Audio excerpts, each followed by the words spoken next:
రోజుతో నియమించుకొని ఒకే అగ్నిగా బ్రాహ్మణ నియమించుకొని మనం ప్రతిష్ఠ చేస్తున్నాం. ఏం ప్రతిష్ఠ? అది సుబ్రహ్మణ్యేశ్వర ప్రతిష్ఠ. ప్రతిష్ఠ అంటే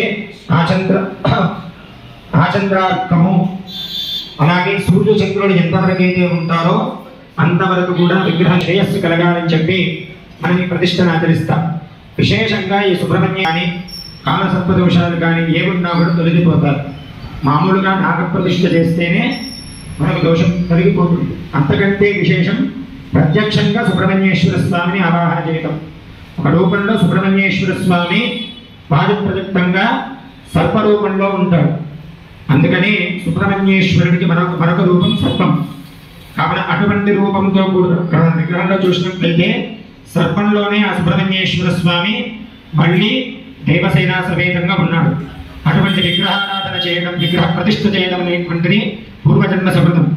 మనం చేసుకునేటువంటి యొక్క యజ్ఞకర్మ అనేటువంటిది శ్రేష్టంగా మనకున్నటువంటి శాస్త్ర ప్రమాణంగా ఒక రోజులోనైనా సరే ఏది కూడా లోపం లేకుండా ప్రతిదీ కూడా మనం ఇక్కడ నిర్వర్తించుకుంటూ మన యొక్క యజ్ఞ ప్రతిష్టను సంకల్ప రూపంలో చెప్పుకున్నాం. ఇంతసేపు మనం మొట్టమొదటి గణపతి పూజలో సంకల్పం చెప్పుకున్నాం కదా. ఆ సంకల్పంలో మనకున్న సంకల్పం అంటే సంకల్పం మనకున్నటువంటి సమస్త ఏటి బాధలన్నీ కూడా తొలగిపోవాలని చెప్పి, గ్రహ బాధ లేకుండా తొలగిపోవాలని చెప్పి, అలాగే జాతకంలో ఉన్నటువంటి ఎటువంటి దోషమైనా కూడా తొలగిపోవాలని చెప్పి మనము ఆ సంకల్పంలోనే మనం అన్నీ కూడా చెప్పుకున్నాం. తర్వాత గణపతి పూజ ఆచరించుకున్నాం. పసుపుతో చేసినటువంటి గణపతిని చక్కగా ఆరాధన చేసుకున్నాం. తదనంతరము మనం రేపు ప్రతిష్ఠ పూర్తయ్యేంత వరకు కూడా దీక్షలో ఉండటానికి కంకణబద్ధమయ్యాం. కంకణం ఎందుకు కట్టుకుంటాము? ఎటువంటి అశౌచములు లేకుండా కార్యక్రమం అనేటువంటి నిర్వర్తించుకోవడానికి మనము ఈ కంకణ ధారణ తీసుకుంటాం. ఈ కంకణం ఉన్నంత వరకు కూడా మనకు ఎటువంటి అశౌచములు అనేటువంటి ఉండవు. ఈ ప్రతిష్టంతా కూడా నిర్వర్తించుకోవచ్చు. కావున ఎక్కడ కూడా విఘ్నం లేకుండా ఉండడానికి కంకణబద్ధమై ఉంటాం. అందుకనే ఈ కంకణ ధారణ చాలా ముఖ్యమైనటువంటిది. తర్వాత పుణ్యాహవాచనం చేసుకున్నాం. 3 కలశాలు పెట్టి వరుణ పూజ చేసుకున్నాం. దేని కొరకు పుణ్యాహవాచనం? తెచ్చినటువంటి సామాగ్రి కానీ మనము కానీ స్థలమంతా కూడా శుద్ధయ్యేటువంటిది వరుణ మంత్రముల చేత. ఆ వరుణ మంత్రములని కూడా పఠన చేసి అందరూ ఆవాహన చేసి వరుణ పూజ చేసి ఆ తీర్థంలో సకల దేవతలను ప్రార్థన చేసి ఆ జలాన్ని ప్రోక్షణ చేసుకోవడం ద్వారా మనకు శుద్ధి అనేటువంటిది జరుగుతుంది. దాన్ని మనకు పుణ్యాహవాచనము అంటాం. ఆ పుణ్యాహవాచనం చేత సమస్తము శుద్ధి కూడా చేసుకున్నాం. తర్వాత వృద్ధి కొరకు అంకురారోపణము. వృద్ధి అంటే మనము చేసినటువంటి యొక్క ప్రతిష్ట త్వరగా మంచి వృద్ధి చెందాలి. వృద్ధి అంటే ఏంటి అంటే ఫలితం. మనకు ఎట్లా అంటే ఆ మొలకలు ఏ విధంగానైతే మనకు సమృద్ధిగా వస్తాయో తత్ఫలితాన్ని మనకు ప్రసాదిస్తున్నాడు స్వామి అని చెప్పి మనం అంకురారోపణ చేస్తాం. ఆ అంకురారోపణలో చక్కగా ఔషధాన్ని కూడా నిక్షిప్తం చేసి పుట్టమట్టిని వేసి అవన్నీ కూడా అవగాహన చేసి పూజ చేయడం ద్వారా అంకురములను ఆరోపణ చేయడం. అంకురములు అంటే మొలకలు అనర్థం. మొలకలను ఆరోపణ చేసేటువంటి ప్రక్రియనే అంకురారోపణ.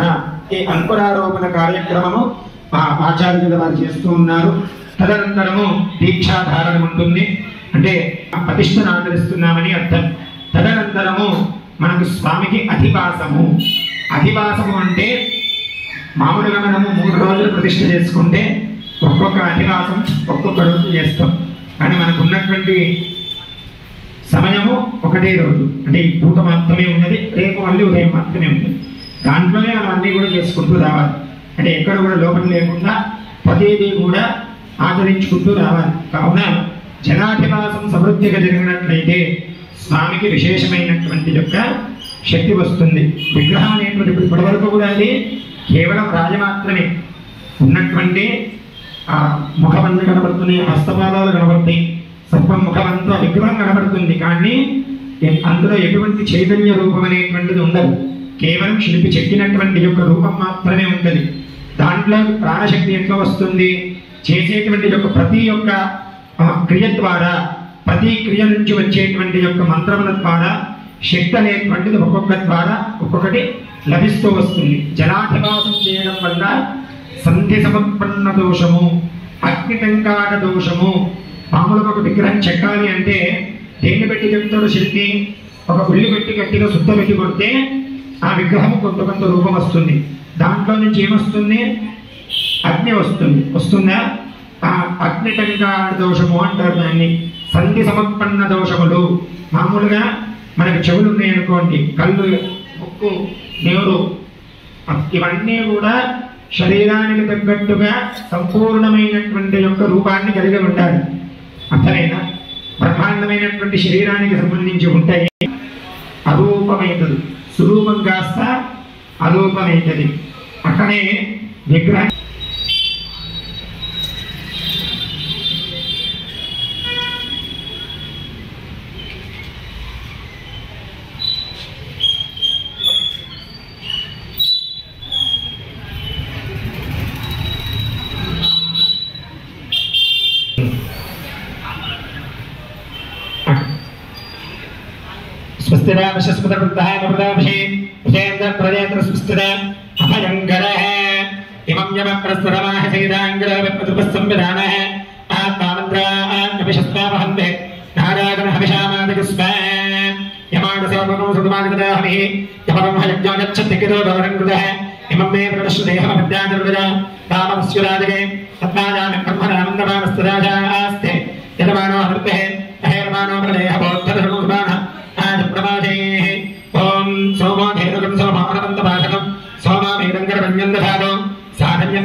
सर्वावतारार्थे गन्धाक्षतपुष्पाणि समर्पयामि।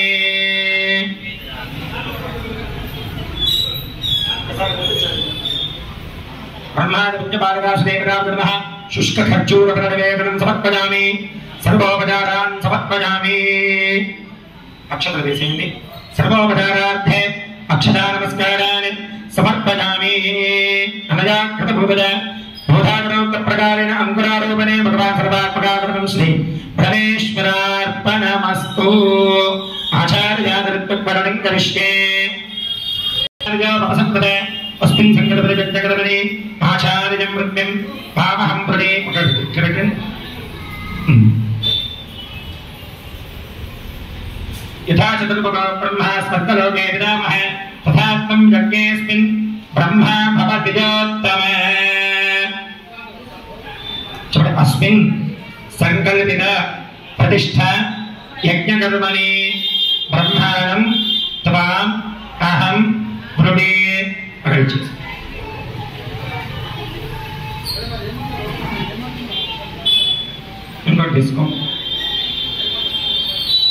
सदस्मतिवर्धनं प्रजरेन्द्रस्य काम्यं सनिम्य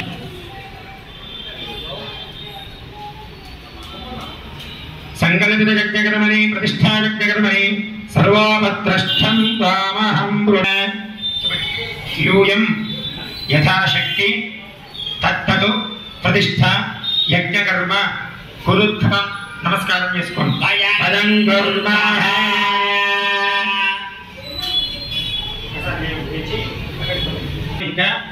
ఏక అన్హిక దీక్ష అవలంబ్య ఏక అగ్నిముఖేన अस्मिन् संकल्पित वल्ली देवसेन समेत सुब्रह्मण्येश्वर देवता विग्रह स्थिर प्रतिष्ठा यज्ञकर्मणि समस्त अग्नि समुद्र अग्नि टंकाक संधि समुत्पन्न दोष परिहारार्थम जलाधिवासम सकल चैतन्य सिद्ध्यर्थम जलाधिवासम करिष्ये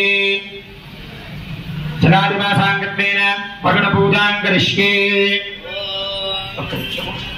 దీంట్లో కాస్త పసుపు కుంకుమ అక్షతలు ఇస్తామే ఇమం తత్తాయా బ్రహ్మణా వందమానస్తరాస్తే యజమానో హవద్దే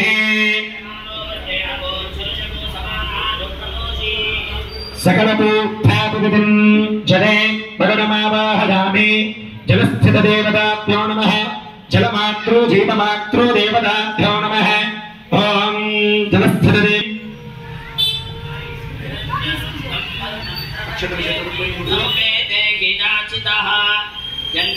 भक्तमसाधूनां भावेभ्यश्च प्रतिग्रहः ॐ निगृष्वैरसमाजतैः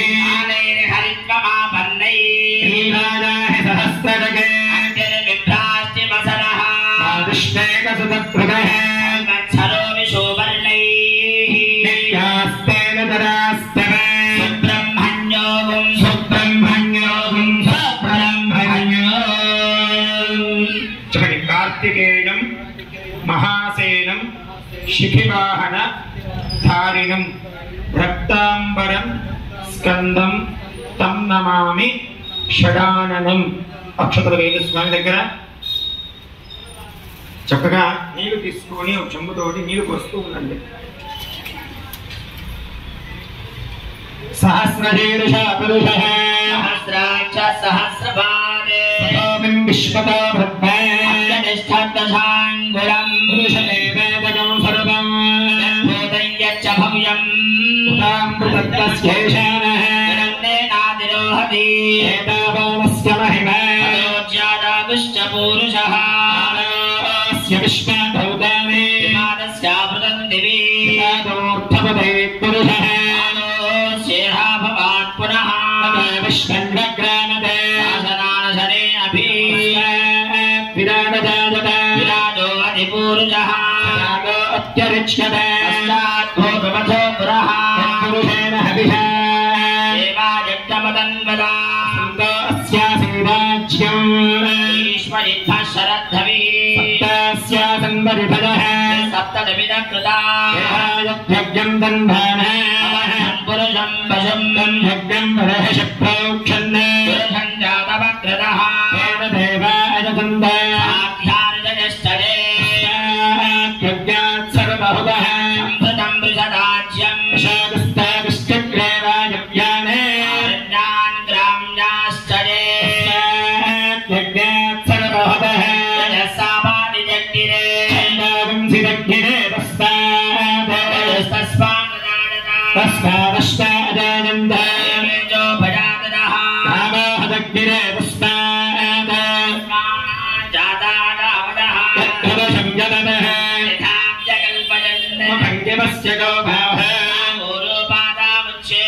शूद्रो अजायत चंद्रमा मनसो जातः सूर्यो अजायत चंद्रश्चाग्निश्च ज्ञानात्माजुरजायत आभ्यासेदन्तरिक्षं शीर्ष्णोऽन्यो समवर्तता तथां भवन्तु शस्त्रप्राद लोकागं अकल्पयन् एवाहमेकं पुरुषं महान्तम् आदित्यवर्णं तपदस्तु पारे सर्वाणि रूपाणि विसिद्धधीरः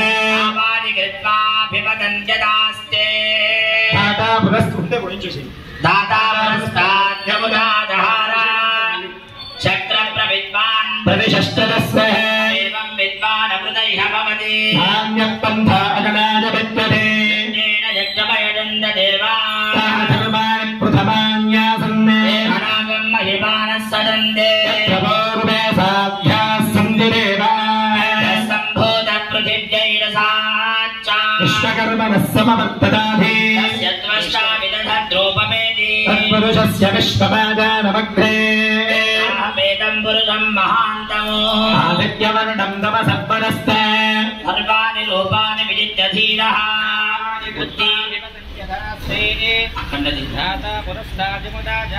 चक्रप्रविद्वान् प्रतिदशदस्रः तमेवं विद्वानमृत इह भवति नान्यपन्थायनाय विद्यते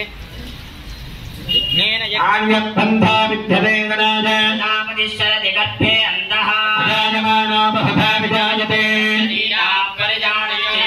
मरीचीनां पदमिच्छन्ति वेदसः यो देवानां पुरोहितः ओजो देवेभ्यो जातः समानुजाय ब्राह्मणे ब्राह्मणजनयन्तः देवा अग्रे तदप्रपन्ने एवं ब्राह्मणो विद्याते देवा असन्वसे तदे लक्ष्मीश्च पद्यो रात्रे भाष्मे शत्राणि रूपम् अश्विनौ व्याप्तौ मनिषाणा मनिषाणा तच्छञ्जोने प्रणीमहे तातो जट्टाडा दातुं भग्यवदते स्वस्तिरस्तु नः स्वस्तिरुमानुषेभ्यः ऊर्ध्वञ्जिकातु भेषजम् षण्णास्तव्यपरे चतुष्पदे ॐ शान्ति विश्वां विश्वां देहि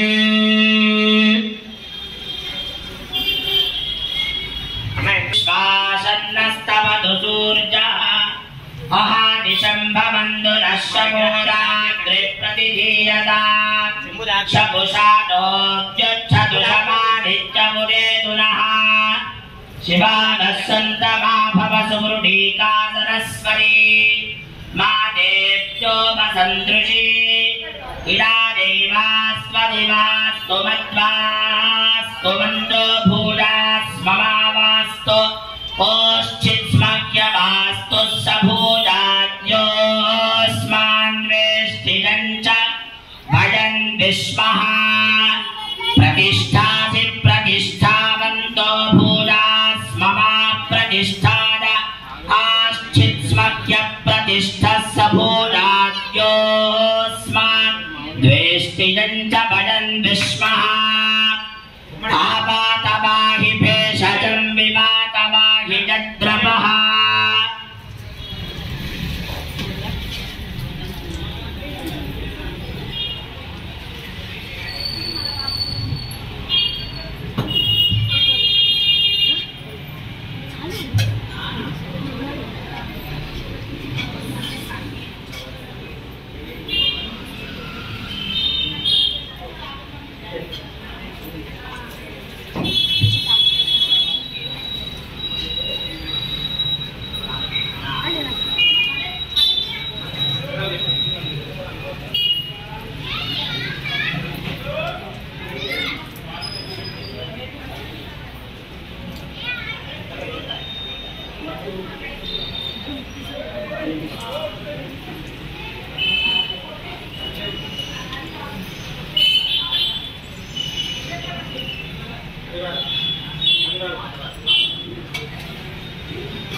పుష్పాంచ పరిహరణం హరిష్ణే ఏతస్య దేవతవందమోరణం ధేనమయోస్తాసు దక్షిణా అస్మిష్టిమై పదయాం దయంతో